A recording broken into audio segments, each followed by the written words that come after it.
Sore hari ini saya berada di Dusun Ebunut, Desa Kuta. Di belakang saya merupakan sirkuit kebanggaan rakyat Indonesia, sirkuit Mandalika, yang masih sampai dengan saat ini masih menimbulkan masalah tentunya. Di sekitar tempat ini merupakan kawasan tempat tinggal masyarakat, kurang lebih 30 kepala keluarga yang masih tinggal, atau sekitar 200 sekian jiwa yang masih tinggal di tempat ini.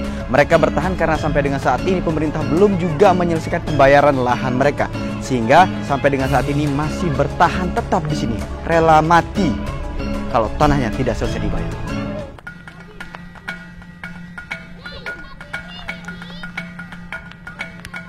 Suratku lengkap, Pak. Jika pertahanan hak dengan hasil surat lengkap, kira kali suruh jauh di kantor.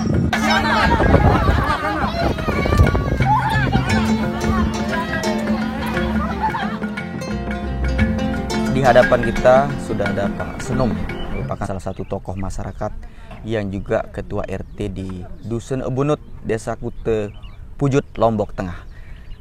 Masih tinggal di hadapan tepat di sirkuit Mandalika yang masih bertahan dengan sejumlah kepala keluarga di sini yang sampai dengan race kedua MotoGP berlangsung pada Oktober kemarin masih bertahan tinggal di sini. Kita sebelumnya pernah membahas soal sikap masyarakat di sini atas mereka masih tinggal di sini dengan alasan-alasan, tapi tentu ada hal menarik yang ingin kita cari tahu. Apa itu? Ya tentu bagaimana masyarakat di sini kehidupannya sekarang pasca sirkuit Mandalika dan sebelum ada sirkuit Mandalika. Baik, Pak Senum, apa kabar pada sore hari ini? Alhamdulillah. Baik, Pak Senum. Ya, Oke, Pak Senum, boleh diceritakan kepada kami semua, ya masyarakat seluruh Indonesia, bahkan kalau bisa ditonton sama Pak Joko Widodo langsung ya. Kehidupan Pak Senum setelah ada sirkuit sekarang seperti apa, Pak Senum? Keadaan ekonomi sekarang tidak mencukupi. Kenapa, Pak Senum? Lebih baik kemarin itu belum ada jalan sirkuit itu, ekonomi tetap ada, pencarian tetap ada, terus penghidup tenang, terus teman-teman warga dari warga Ebunut ini tetap tenang masalah ekonomi. Tinggal di sini.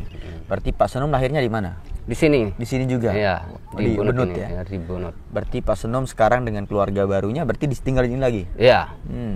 Pak Senum, apa sih yang mau disampaikan? Apa sih tuntutan masyarakat di sini kepada pemerintah, kepada ITDC, Pak Senum? Saya tuntut sekarang dari pemerintah atau ITDC, ekonomi sekarang nggak ada yang pencarian. Tidak ada. Tidak ada pemasukan, maksudnya. Nggak ada pemasukan. Ya, apa hubungannya dengan sirkuit Mandalika? Karena jalan sirkuit itu keluar nggak dikasih, masuk nggak dikasih. Dulu ada jalan terowongan itu untuk masyarakat setempat. Kalau sudah jadi nggak dikasih masuk, keluar masuk. Terus jalan itu keluar sangat jauh. Kalau keluar ya. Oke. Berarti aksesnya ya maksudnya Ya, Pak, ya? aksesnya. Pak Senum, kalau boleh tahu dong, apa sih bukti kepemilikan atau ada nggak bukti pemilikan waktu Pak Senum tinggal di sini dulu? Ada. Apa itu jenisnya? Sejenisnya sertifikat. Sertifikat ada? Ya, sertifikat dan Atau pipil Garuda? pipil Garuda ada. Terus SPT punya ada, masyarakat dari Ebunut yang punya lahan di sini. Terus apa alasannya kemudian tidak dibayar? Alasannya LTDC itu apa namanya? Bukan masyarakat setempat yang punya, LPL semuanya. Hak guna gitu. Iya. Hak guna lahan menurut mereka. Ya, menurut. Oke, Pak. Kalau di sini selama tinggal di sini sudah 2 kali ada event MotoGP. Bapak pernah di sini nggak didatangi sama pihak ITDC untuk diminta untuk pergi dari tempat ini? Pernah dia. Apa? Seperti apa? Tapi alasan saya tanah ini belum dibayar. Itu aja alasannya. Ya. Misalnya suatu saat nih Pak, bolehlah kita berandai-andai ya kan. Ya. Ini tepat di depan kita ini ada sirkuit Mandalika. Ya. Kan mereka juga merasa terganggu juga nih karena masyarakat di sini masih ada tinggal atau yang lainnya. Apa sih kemudian sikap Bapak dan masyarakat di sini ketika ITDC tetap meminta Anda untuk tidak tinggal lagi di tempat ini, Pak? Ya, LTDC terpaksa masyarakat tidak bertindak untuk waktu dia open itu. Masyarakat ini serta dia tuh Hmm. takut dia. Ya takut dalam Betul. arti kan suatu saat Bapak pasti akan diminta untuk tidak tinggal di sini lagi. Sikapnya Bapak dengan masyarakat, keluarga di sini apa kira-kira Pak? Masyarakat itu saya yang ngomong sama masyarakat jangan berkelahi waktu dia open itu. Pembukaan pertama maksud Ya Bapak? pembuka ya. Oke, kalau suatu saat besok lusa kembali didatangi dan kemudian penyampaiannya sama minta untuk pergi gimana Pak? Ya kalau besok saya nggak berani penentu masyarakat sekarang di tempat ini. Kenapa Pak? Tapi dia sebenarnya masyarakat ini nggak bisa mau melihat open lagi. Tidak mau ada event lagi Ya. maksudnya? Oke. Karena tanah ini belum diselesaikan sama LTDC atau pemerintah. Oke. Kalau boleh tahu Pak, Bapak menghargakan tanah berapa sih? Kalau Satu kemarin areanya misalnya. Ya, kalau kemarin itu satu hari itu 8 atau 8 9 sampai ya 90 juta ya per hari. per are. Bapak Senum punya luas lahan berapa? Saya punya lahan 1 hektar 95. 1 hektar 90. Oh, gede juga uangnya ya.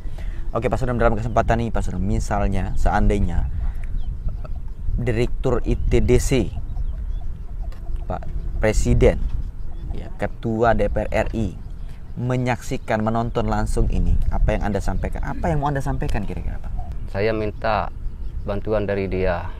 Janganlah kasih di open lagi kalau enggak selesai tanah masyarakat. Jangan ada IPAN lagi kalau tidak diselesaikan. Ya, kalau enggak diselesaikan masyarakat yang setempat. Diselesaikan seperti apa maksud Anda Pak? Diselesaikan masalah uang lagi. Pembayaran Pembayaran maksudnya. ya, pembayaran. Pembayaran tanah masyarakat. Ya.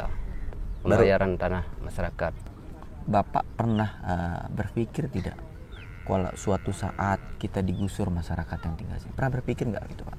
Muncul di pikiran Pak Senum misalnya, suatu saat kita ini mau digusur sama ITDC. Pernah nggak muncul di pikiran Bapak? Pernah kemarin, tapi sekarang saya lebih baik mati saya di lokasi. Dibayar paling penting. Kalau nggak bayar, saya lebih baik mati di lahan. Tetap tinggal di Ya, sini. tetap tinggal di sini. Terima kasih Pak Senum ya. Saya akan coba wawancara narasumber yang lain. Tentu ikuti terus secara eksklusif.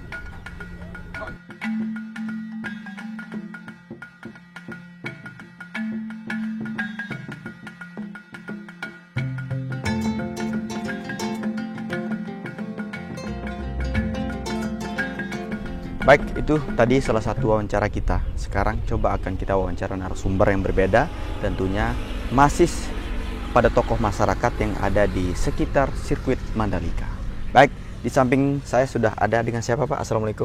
Waalaikumsalam. Yang Pasanan. Pasanan ya, Ketua Itu Aliansi Solidaritas Lingkar Mandalika. Lingkar Mandalika. Baik, beliau akan menceritakan ya. Kita akan bertanya-tanya banyak tentang beliau, bagaimana kemudian soal warga yang masih kurang lebih 30 kepala keluarga ya, kurang lebih Pak ya, yang masih bertahan di Dusun Ubunut. Pak, sampai kapan warga kita, saudara kita akan bertahan di tempat ini Pak? Sampai ya itu kan ada jawabannya sendiri. Ya. Jadi kita kan selaku masyarakat terdampak ini ya simpel saja. Kalau memang tanah kita dibayar kan selesai. Selesai. Bayar ya kita hengkang. Oke, kalau dalam hitungan Bapak itu jumlahnya berapa Pak Sana? Jumlah luas lahan yang ini bergabung dengan Bapak saat ini untuk bertahan tinggal di sini, itu luas lahannya berapa kalau sepengetahuan? Bervariasi. Jadi ada juga yang 4 hektar 80, ada juga di atas. Itu yang tertinggi. Kalau total semuanya berapa? Total mungkin berkisar di antara ada 30-an lebih. Baik. Pak Sanan, kalau boleh tahu, apakah cerita Bapak dengan Pak Ketua RT tadi sama? Bapak tinggal di sini sejak tahun berapa, Pak? Oh, kita asli kan kita lahir di sini. Lahir di Bunut lahir juga? di sini. Bukan di Bunutnya. Kita di Merta, di Desa Merta. Jadi asli Mandalika ini mengcover ada dari pintu gerbang barat sampai ke pintu gerbang timur asli Kek Mandalika. Jadi semua masyarakat yang terkena dampak daripada apa yang terjadi saat-saat ini, termasuk di ruang lingkup sirkuit ini, ya kita akan cover. Jadi sebagian dari angka dari jumlah 144 ya, berkisar kurang lebih seperti itu, 144 masyarakat yang belum dibebaskan dari itu. Nah, itu kita yang di bawah naungan Asli Mandalika itu ya, kalau tidak salah itu sekitar 32 yang terdampak, pemilik lahan lah. Oke Pak, apa saja sih tuntutannya Pak? Kalau boleh disampaikan, apa saja sih tuntutan masyarakat di sini Pak? Apakah dibayarnya normal atau apa sih tuntutan? Disiapkan tempat untuk relokasi atau seperti apa Pak? Jadi begini, kalau masyarakatnya sih simpel aja sebenarnya kan. Di satu sisi masyarakatnya kalau memang tanah daripada apa yang tempatnya bertahan sampai hari ini itu kalau sudah dibayar ya dia akan pindah dengan sendirinya, itu satu. Nah, dan yang kedua mungkin terkait dengan apa, mungkin kalau memang ada di sini kan ada harus pemulihan ekonomi sosialnya. Dari satu sisi kan masyarakat di sini juga membutuhkan itu. Karena salah satu contoh masyarakat nelayan yang tidak mungkin harus dipindahkan dengan cara yang kurang etis ya. Kalau dipindahkan kalau salah satunya ya di tempat relokasi hari ini di kalau relokasi itu yang disiapkan itu di dataran tinggi. Jadi tidak sesuai ya? Jadi bertolak belakang sekali dengan apa yang dialami sama masyarakat di sini ya, sesuai dengan kesehariannya. Oke, kalau hitungan masyarakat di sini Pak, berapa sih nilai tanah yang satu are dihitungnya di sini Pak? Menurut Bapak yang idealnya berapa? Di sini kalau kita selalu berpegang pada appraisal yang ada. Jadi standar harga yang sudah ditetapkan sama pemerintah itu kita, seperti yang saya bilang tadi, masyarakat itu simpel saja. Kalau memang itu adalah sebuah standar dari pemerintahnya untuk per satu arenya ya, kita juga akan berpegang pada itu. Tidak harus bertahan mati-matian. Kalau memang itu sudah ada instruksi, ada penetapan dari pemerintah dari pusat sampai ke Pemdanya ya, kita akan mengikuti dengan mengikuti alur cerita yang apa yang disampaikan sama pemerintah. Oke, Pak Sanan, saya menarik. Selama Bapak tinggal di sini, ini 2 kali race sudah berlangsung di sini MotoGP Pak. 2 tahun artinya Pak ya. Sirkuitin ada dan balapan berlangsung 2 kali. Bapak pernah nggak saya dapat informasi ada teror lah, intimidasi, bahkan terbaru ada yang ditangkap. Ini apa benar itu cerita itu Pak? Jadi tanpa harus menampik ke fakta di lapangan, karena di situ di satu sisi karena masyarakat kita kan di bawah garis ini terkait dengan pemahaman, pendidikan apa segala macam. Ya mungkin karena faktor dari SDM itu sendiri. Jadi seharusnya pihak aparat keamanan juga kalau dalam hal ini ya harus bisa membaca situasi. Artinya kenapa? Masyarakat yang dahulunya tidak biasanya didatangi sama aparat, apalagi berseragam, bawa senjata apa segala macam. Di satu sisi dituntut dengan pengamanan ketat karena internasional punya gawe kan.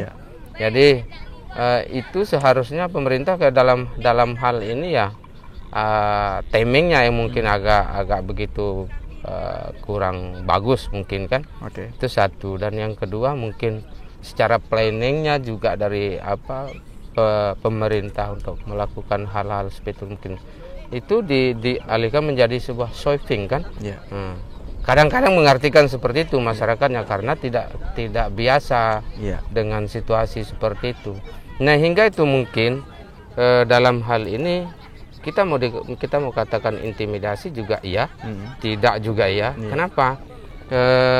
Kalau kita bilang iya itu intimidasi ya artinya salah satu banyak dari masyarakat, bukan salah satu ya, banyak dari masyarakat yang didatangi, yang kadang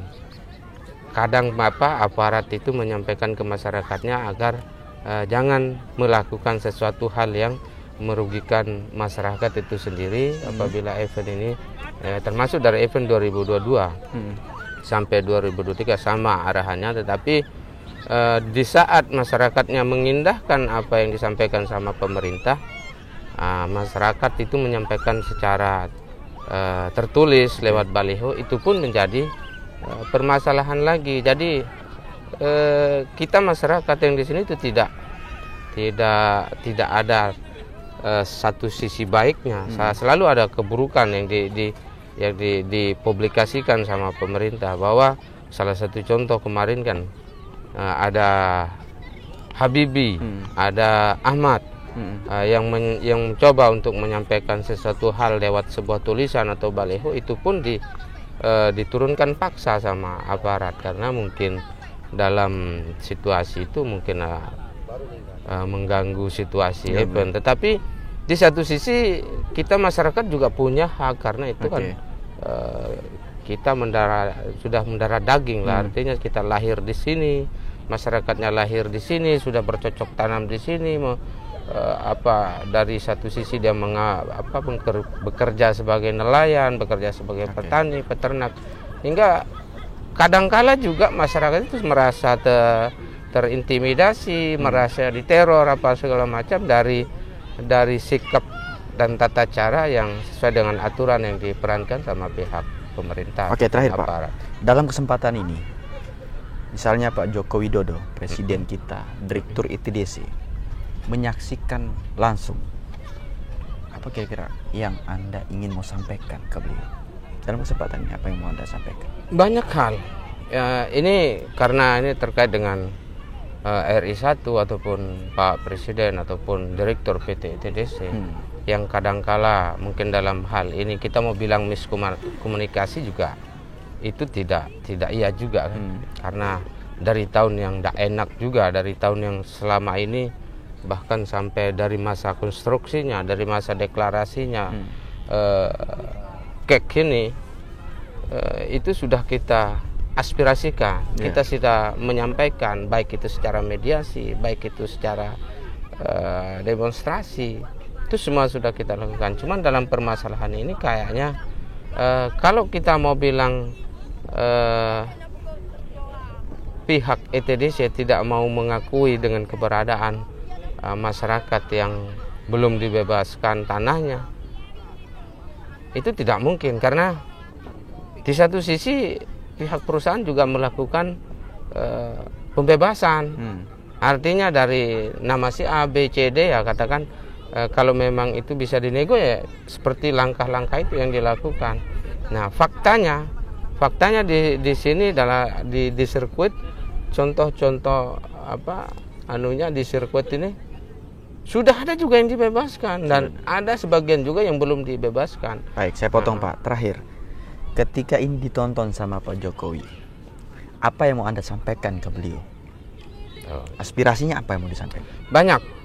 Artinya kepada beliau Bapak Presiden Joko Widodo ya, karena mungkin dalam hal ini beliaunya tidak tahu, tapi mungkin mudah-mudahan bisa tersampaikan lewat momen ini yang nantinya supaya jangan sampai ada rempang kedua ya.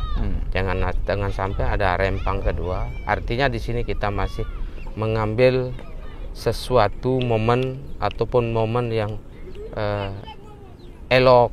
Itu jalan terakhir yang kayak rempang apa segala macam. Selama masih ada jalan-jalan terbaik, bentuk-bentuk mediasi ataupun dari beliaunya ada sebuah kebijakan khusus, kita memohon dengan sangat hormat sama beliau supaya ada istilahnya renkom tunggal kah atau instruksi presiden kah atau mungkin ke bentuknya, supaya bisa permasalahan ini untuk bisa diselesaikan ya, untuk sama-sama kita mendukung, sama-sama juga mendukung. Kami masyarakat juga tidak pernah menolak dengan kehadiran ini, tetapi dengan cara yang lebih elok lah. Itu mungkin yang Oke, Pak Ketua, terima kasih atas waktunya ya. Sebentar saya akan mengajak Anda melihat situasi masyarakat yang tinggal di Ubunut yang masih bertahan di sekitar sirkuit Mandalika. Ikuti terus perjalanan saya.